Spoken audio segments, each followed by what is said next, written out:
Volvemos al segundo bloque de Café Internacional, ahora sí para abocarnos de lleno a lo que nos incumbe, que son los temas internacionales en este segundo bloque. Por eso la tenemos a la licenciada en Relaciones Internacionales, recién llegada de Medio Oriente, la señorita Karen Camicia, que nos trae un mix de noticias internacionales. Sí, un mix, o a veces, viste, nosotros hacemos una noticia y estamos media hora hablando y los mix se convierten en un itema. En un desarrollo de una columna, pero no importa. Bueno, en realidad lo que quería comentar es algo que, como dije antes, las noticias del Caribe no suelen ser noticias en América del Sur. Tenemos como demasiados temas importantes acá y a veces pasan absolutamente desapercibidas. Y una cuestión que está atravesando a todos los países del Caribe, Guatemala, Honduras, Nicaragua, México y que va a llegar a Estados Unidos, es una caravana de migrantes que comenzó hace un mes, que los números son muy relativos, pero se estima que son 15.000 personas que salieron de Honduras, o sea, son mayoritariamente hondureños, no son casi todos hondureños, hay salvadoreños y hay guatemaltecos también, que están migrando hacia, o sea, el ideal es llegar a la frontera con Estados Unidos. Ahora, desde el domingo hasta hoy, están llegando a la capital mexicana. Más o menos hay 5.000 personas que fueron la primera tanda de migrantes que salieron con la primera caravana de Honduras, que ya llegaron a México. México los recibió, les dio comida, les dio lugares donde puedan quedarse y les ofreció a muchos quedarse en México y reubicarlos en diferentes ciudades en México. Mucha gente en realidad está viajando con la idea del sueño americano. Parece como una historia súper repetida, pero si uno escucha las declaraciones de los hondureños, ellos quieren llegar a Estados Unidos. O sea, su sueño es llegar a Estados Unidos y todavía siguen creyendo que las fronteras y que las puertas de Estados Unidos están abiertas para recibirlo, cuando Trump mandó ya casi 7.000 soldados a la frontera de Estados Unidos con México.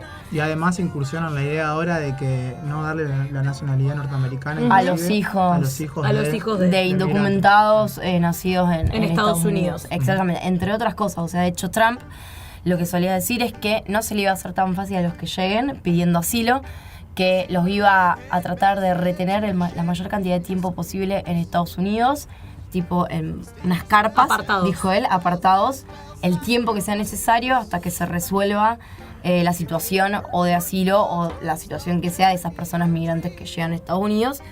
Pero también dijo que a la primera piedra que reciba un militar de Estados Unidos se iban a defender. Así que la dimensión es muy impresionante ver a miles de personas caminando. Y yo, charlando con hondureños y salvadoreños, mi pregunta era ¿por qué salieron en caravanas? Porque el tema es que Honduras es un país que tiene, y El Salvador, muchísimos ciudadanos que viven en Estados Unidos. De hecho, tienen una enorme cantidad de remesas que llegan a Honduras. De hecho, muchas familias lo que reciben de remesa es mucho más que un sueldo que ganan en Honduras. Y lo que me comentaron es que hubo como mucha mediatización. Entonces, los medios de comunicación como dieron a conocer mucho esta oleada de personas que estaban yendo y se empezaron a reunir. Y se empezaron a reunirse en una estación de colectivos o donde sea. Y la gente, por mayor seguridad y porque no tenía otro medio para irse que no sea caminando, decidieron irse juntos y terminaron siendo 15.000 personas. Claro.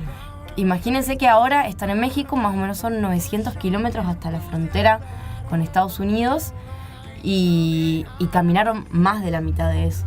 Hace un mes que están yendo hacia allí y hay muchos factores de por qué son expulsados de sus países, ¿no? Y lo que dicen muchos allá es que un 50% es la realidad que viven y un 50% es que son incitados por muchos líderes políticos que están en contra del gobierno nacional, en ese caso. En Honduras, en El Salvador ahora están en campaña, el año que viene va a haber elecciones nacionales, y en Honduras hace poco que asumió el presidente, un presidente que fue reelecto inconstitucionalmente porque no se puede reelegir el presidente en Honduras, y con unas elecciones muy fraudulentas. No sé si sabían que cuando se estaba haciendo el escrutinio iba ganando el partido opositor al presidente que está ahora. Unas horas antes de que se cierre, se dicen que se cayó el sistema, que hubo problemas y los resultados se dieron un mes después. Y digamos, y terminó ganando quién era el presidente, exactamente. Entonces, en ese panorama también de descreimiento político que tiene Honduras, un país que tiene altos índices de homicidios, altísimos. Sí, hace algunos años era el país con más homicidios del mundo. Pero en toda Centroamérica se replica eso, ¿no? Sí, en El Salvador y en Guatemala también. O sea, lo que se llama el Triángulo del Norte, si no me equivoco, que son esos 3 países. O sea, la realidad sí es una realidad que expulsa a los hondureños. O sea, no hay trabajo, la vida es muy cara y tienen muchísimos problemas con las pandillas y con las maras. La gente de los barrios más empobrecidos, la realidad es que un comerciante que le empieza a ir más o menos bien, lo que sucede es que lo visitan diferentes líderes de diferentes pandillas y le cobran para su seguridad, ¿no? Pero es como que le cobran para cuidarlo de otras pandillas, pero todas las pandillas le terminan cobrando, la gente se termina cansando y si no pagan, tranquilamente asesinan a alguien de su familia. Entonces, esa situación le pasa a muchísima gente y es una de las cosas que también genera mucha expulsión. Uno de los argumentos del gobierno de Estados Unidos para enviar los soldados a la frontera y rechazar esta caravana de inmigrantes es decir que en esta caravana había infiltrados terroristas islámicos. Y esa era una de las cuestiones por las que Trump rechazaba siempre, ¿no? Cómo se van mezclando los temas. Sí, no me extraña. Y no es solo por la expulsión de lo que está diciendo Carr de falta de trabajo, de la violencia doméstica. Sí, también piensen que cuánto falta para las elecciones de medio término en Estados Unidos y también se está usando como por eso. Ahora, también digamos, Trump está tomando como una posición súper dura en contra de los migrantes, también, digamos, por el panorama político interno. Y una cosa por ahí que a mí me llamó la atención y me parece interesante analizar, que fue la posición de México, porque todos tomaron México como un país como de tránsito y hubo muchas propuestas de México. De hecho, López Obrador, el presidente electo, claro, el futuro está por asumir, como que salió a hablar en favor de los migrantes y, digamos, igual una de las críticas que tuvieron ellos, que por qué no se querían quedar en México, es porque les ofrecieron quedarse en Chiapas y en Oaxaca. Y ellos no quieren, digamos, quedarse en lugares como, entendiendo ciudades como cárceles de migrantes, digamos, porque ellos quieren la libertad de poder ir a donde quieran. Entonces, por eso es que muchos no aceptaron quedarse en México, donde les ofrecían quizás trabajo y alguna estabilidad. Y no sí, expulsarlos. Aparte, el sueño americano es muy fuerte. Es muy fuerte, sí. Estaba pensando cuando vos decías del tema de todo este tema de la violencia y de la ausencia de posibilidad de crecimiento económico, que también a eso se debe después el descreimiento en la democracia, en todo lo que es Centroamérica, que bueno, Honduras tenemos a Manuel Zelaya hace cuánto, en 2009, hace 9 años tenemos el caso, y en general la democracia no tiene mucha raigambre, mucho asidero, probablemente, y quizá porque tampoco resuelve nada. Y antes que justo hablábamos de la desigualdad en Argentina, son países donde la desigualdad es muchísimo más marcada. Creo que solamente el 2% de la población llega a tener estudios universitarios. Entonces, las zonas rurales o indígenas, a diferencia de Tegucigalpa, por ejemplo, en Honduras, es abismal cómo vive la gente. Bueno, quizás en Argentina esa desigualdad está marcada, pero no tan fuerte como en los países del Caribe. Tenemos que dejar para un próximo programa, quizás no sé para el próximo, pero para otro, el tema Nicaragua, por lo que está pasando con Ortega. O sea, eso vamos a tener que... Estoy pensando al aire por lo que sucede con el gobierno de Ortega. Y la otra noticia que lo charlaron en el programa pasado tiene que ver con esta propuesta de campaña de Bolsonaro de cambiar, de mover la embajada de Brasil de Tel Aviv a Jerusalén en consonancia con las decisiones tomadas por el gobierno de Estados Unidos el año pasado. No solo Estados Unidos, o sea, Guatemala es el otro país que tiene embajada en Jerusalén, y el intento frustrado de Paraguay que le salió muy mal y digamos digamos perjudicando absolutamente todas las relaciones que tenía con Israel. O sea que los únicos dos que tienen la embajada en Jerusalén ahora serían Estados Unidos y Guatemala. Y Se sumaría.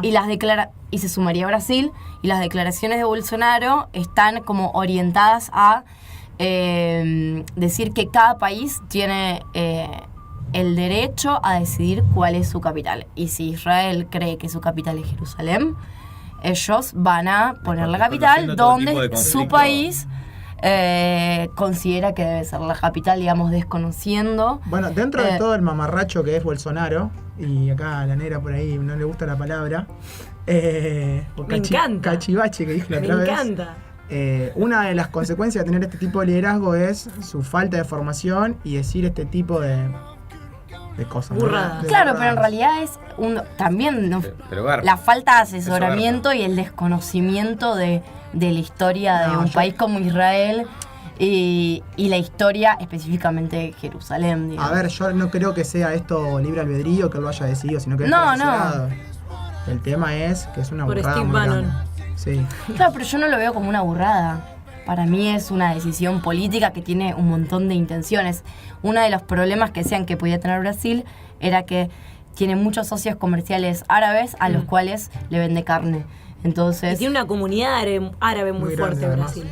y Muy Brasil grande. reconoció el Estado palestino, tienen también embajada de Palestina. Además, Sí. Eh, Sí. Que de hecho la querían mover porque decían que estaba en un lugar muy peligroso Sí, hay que de ver hasta Brasil. dónde llega ubicado. Bolsonaro con las políticas que va a implementar. Car, y vos que estuviste en Israel, ¿qué relevancia así a grandes rasgos tienen en los medios de comunicación América Latina? ¿Existe? ¿No existimos? ¿Bolsonaro lo leíste en algún lado? ¿Hay cierta relevancia? ¿Saben por lo menos Primero, dónde primero lo que voy a quedamos? decir es que los medios de comunicación ya están en hebreos. Ah, bien. Por ende, era un poco difícil De para mí interpretarlos. poder leer un diario de allá. Pero, a ver, lo que pasa allá es que tienen tantos conflictos en su Propios. frontera tan cercana y están al lado de Europa, que por ahí es como que casi todas las noticias tienen Se que ver lleva con todo. lo En que torno pasa a en, eso. en Medio Oriente, porque está todos los días pasa algo. O sea, vos estás ahí y en una semana caen 3 misiles en Israel y en la Franja de Gaza. No en la ciudad, donde yo estaba, porque el tema de los bombardeos suelen ser cerca o de la frontera, ahora más que nada cerca de la Franja de Gaza. Entonces, las ciudades grandes como Tel Aviv o Haifa, que están hacia el norte, no son ciudades que suelen ser, o sea, si lo recibieron fue muy esporádicamente. Y el tema es que Israel tiene un escudo antimisiles, entonces la sociedad está muy acostumbrada a que cuando suena una alarma, hay búnkers en las instituciones, en los edificios nuevos todos tienen búnker, en las escuelas, entonces tienen un minuto para ¿Eso ir a con los qué búnker frecuencia- con qué y frecuencia interceptan los misiles. ¿Con qué frecuencia pasa que la gente va al búnker? y Depende no de la pasa ciudad donde viven. Depende de la ciudad donde viven.